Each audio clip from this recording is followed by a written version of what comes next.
Oh, really? Nice. What's up, Holmes? Hold on. We test a lot of the positions that we had a lot of drills before for the previous week. We are going now finish the 4 week, going to a fight. Today was more testing ground about the position we drill. So you can see he's pretty familiar with the positions right now.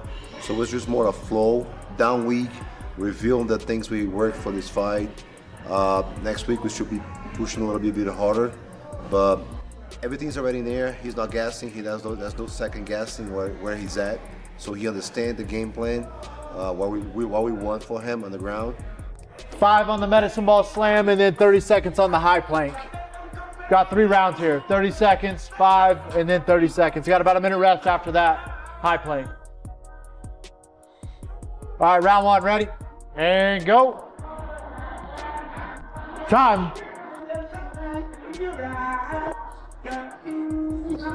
High plank, push-up position, and go.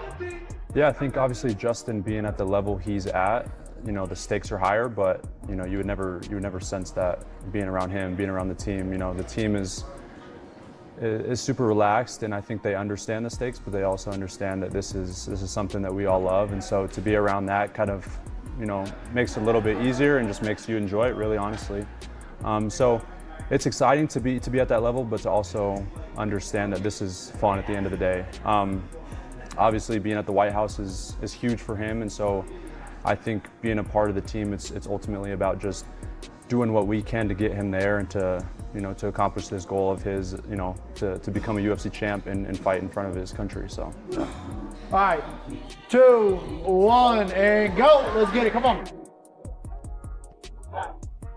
Good. Let's go. Come on, jump. Stay on that. Pop.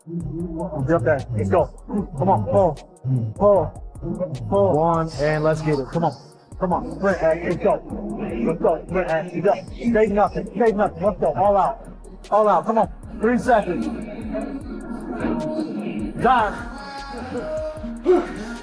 Time.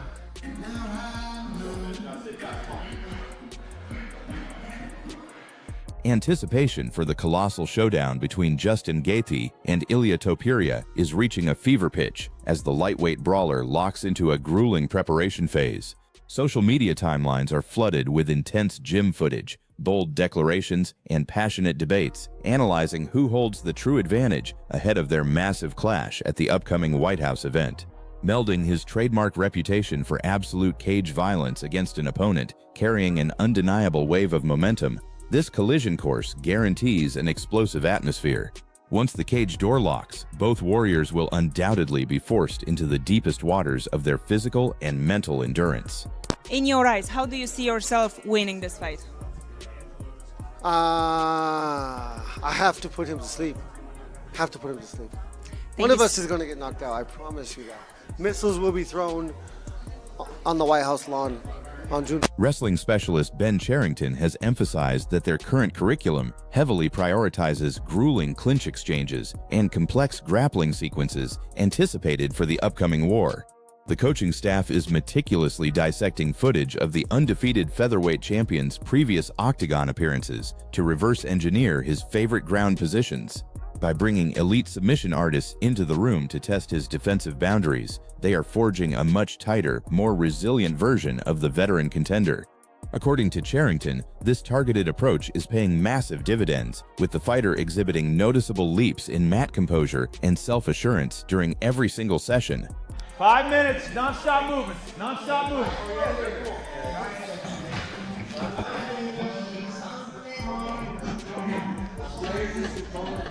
Great day. I mean, the room was packed, so a little bit challenging there, but kind of geared the practice obviously towards the guys that have fights coming up. You know, specifically Justin here. You know, did a lot of wall wrestling today. just focusing on potential situations that we could end up in, things that we've seen from some previous fights that Ilia's been in, and just trying to address those positions. And I did want to focus on some of those grappling positions since George is in town. We just need to hammer that. I mean, that's a spot that Justin's getting better and better in, and more comfortable. So the more time we can spend on it, the better.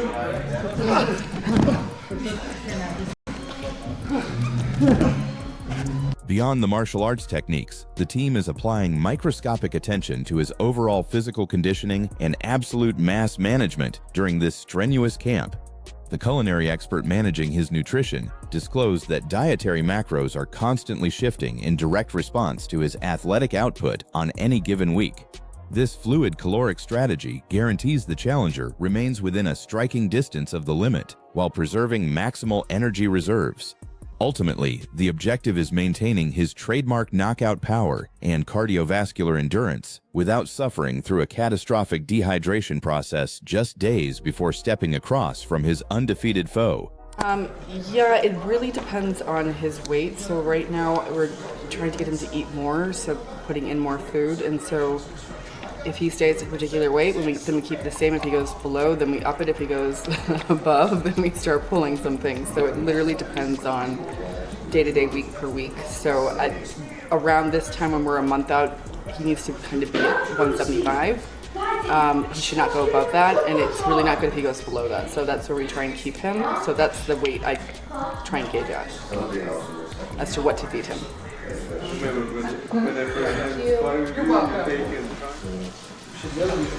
To complement that elite nutritional strategy, the tactical staff is carefully regulating the total amount of bodily stress he accumulates on the mats.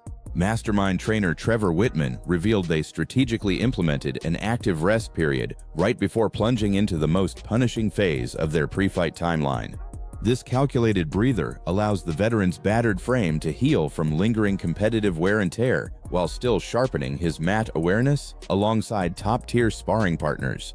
While Whitman has openly lauded the massive strides made in the defensive grappling department, he readily admits the most agonizing phase of their preparation is rapidly approaching. He's going to do the switch, right? So we're going to do this. Go with this hand, let go of the biceps, and you go inside his leg, this foot. Pull it in. Boom, and catch this knee. So today is Wednesday. We're 4 weeks out, 3.5 weeks out from the fight.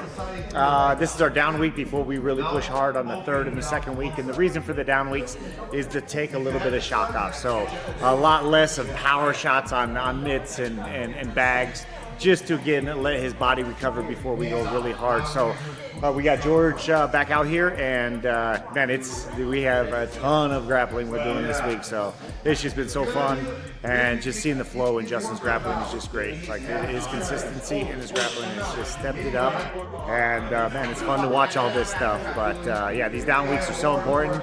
And next week, Justin ain't gonna like me. Week after that, he ain't gonna like me, but he's gonna like me a lot because he's gonna be in shape for the fight. But yeah, we're about to push really hard, but it's just great to see all this grappling going on. Amidst this meticulous physical refinement, the veteran contender briefly paused to absorb the monumental path that brought him to this definitive career juncture. While usually fiercely committed to looking straight ahead at the monumental task in front of him, he allowed himself a rare moment of introspection. Looking back at the raw beginnings, specifically his father hauling him across state lines from Arizona to Colorado, completely flat broke, provided an intensely grounding perspective. He openly embraces the stark reality of those agonizing sacrifices, the inevitable youthful blunders, and the relentless decade of labor required to reach this absolute pinnacle. Yeah, I mean, I don't really get to look back and appreciate the path that I've been on and how far I've come very often, because I'm so focused on the task at hand, which is the biggest fight of my life, and every single time I have a next fight, so I can't really look back where I came from. But yeah, I mean, if I do sit there and 2007, my dad drove me from Arizona 14 hours to Greeley, Colorado, dropped me off, and I knew absolutely nobody. And so yeah, to think of myself then and to see where I've come, I mean, it's taken a lot of hard work, but I've just been so blessed with amazing coaches and amazing mentors, and luckily I haven't ever strayed too far from the path. I haven't been perfect the whole time. I definitely have made mistakes.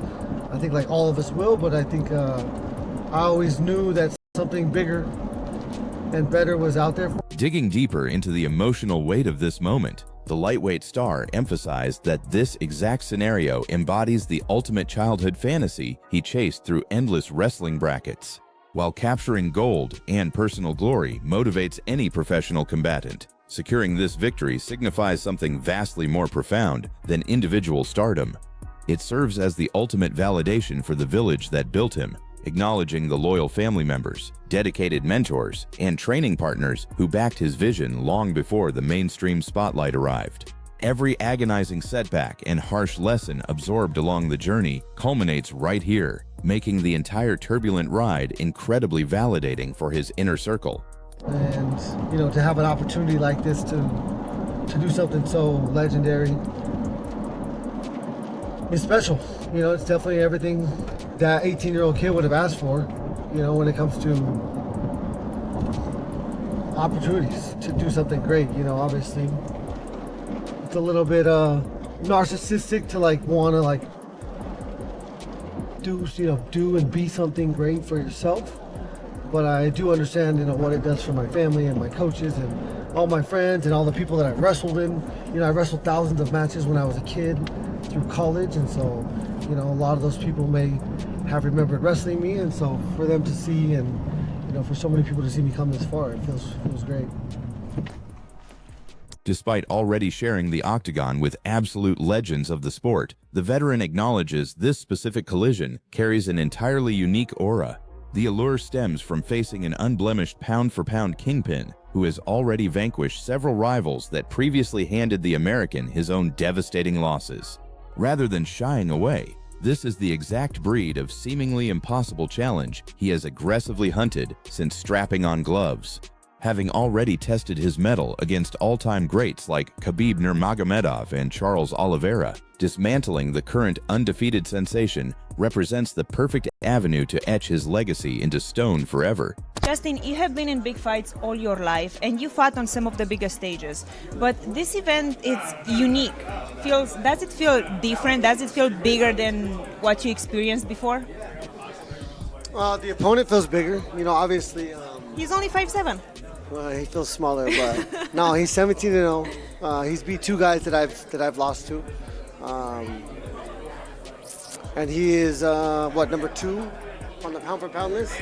I think so. It's all of my championship fights. Obviously, when you fight for the championship, you're gonna fight the best guys in the world. I got Khabib, I got Oliveira, and now I got Topuria. So, as a fighter, I would ask for nothing more. This opportunity to do something so great is everything I could ask for. Win or lose, I want the chance. Addressing the looming threat of an outdoor arena sweltering in extreme heat without climate control, the camp has proactively integrated specific environmental adaptations. He detailed a demanding protocol of incorporating frequent sauna exposure into his daily routine, frequently splitting his physical exertion to specifically train immediately after enduring brutal temperature spikes. Despite the daunting conditions, he refuses to let anxiety dictate his mindset heading into the humid environment.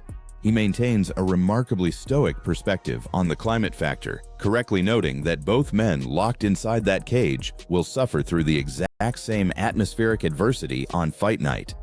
Considering that this event is going to be outside and it may be hot, there's not going to be AC, do you change anything in your preparation for this fight compared with other fights? Yes. So, halfway between my workouts, they make me go in the sauna for 20 minutes, and I come back out and do the rest of my workout, or after every workout, I go straight into the sauna. But ultimately, I know that whatever I face, he faces. So I hope it's crazy. I hope there's crazy bugs, crazy humidity, crazy weather, lightning, thunder, and then we get to fight. It'll be even more special. Analyzing the tactical combat equation, the seasoned brawler refuses to view the impending clash through a rigid or overly calculated lens. Trusting implicitly in Whitman's guidance, he feels thoroughly equipped to dismantle any stylistic puzzle, citing his extensive history of derailing drastically different archetypes as concrete evidence. Instead of obsessively dissecting every single micro movement the champion makes, the strategy revolves around perfecting their own internal operating system. The head coach installs the required foundational mechanics in the gym, leaving the fighter with the sole responsibility of flawless execution once the referee signals the start of the bout. What are your thoughts on this matchup, stylistically, leaving aside the title and the stage? I have the best coach in the world, Trevor Whitman. And I have the ability to fight 10 different fights, styles of fights. You see me fight Rafael Fiziev, you see me fight Paddy Pimblett. Those are two very different fighters, but I am the same person, and I choose what fight I'm going to fight through my coach's actions and through the process that we go through every single training camp. So, I'm just relying on my coach to implant fundamental things, and then I have to be perfect. That assertive combat philosophy represents a massive evolution from the earlier, more anxious chapters of his professional journey. He admitted that previously, against grappling savants like Oliveira and Nurmagomedov, he became paralyzed by obsessing over their specific offensive threats. Today, his mentality centers entirely on weaponizing his own elite footwork, spatial awareness, and blistering reaction times to completely hijack the momentum. While defensive ground techniques remain a priority, the overarching goal is absolute dictation of the pace, rather than mere survival. He acknowledges that previous elite challengers like Holloway and Oliveira found fleeting striking success before the undefeated champion ruthlessly capitalized on microscopic lapses in judgment. To prevent that exact fate, he knows avoiding structural errors, like retreating in a straight line or fighting with a tall posture, is absolutely mandatory. Those critical defensive habits are being relentlessly drilled into his muscle memory to ensure a flawless masterpiece. Do you believe this meticulously crafted blueprint will be enough to shatter the undefeated streak when everything is on the line? Drop your official fight predictions below and smash that subscribe button to catch all our upcoming combat breakdowns as this monumental clash rapidly approaches.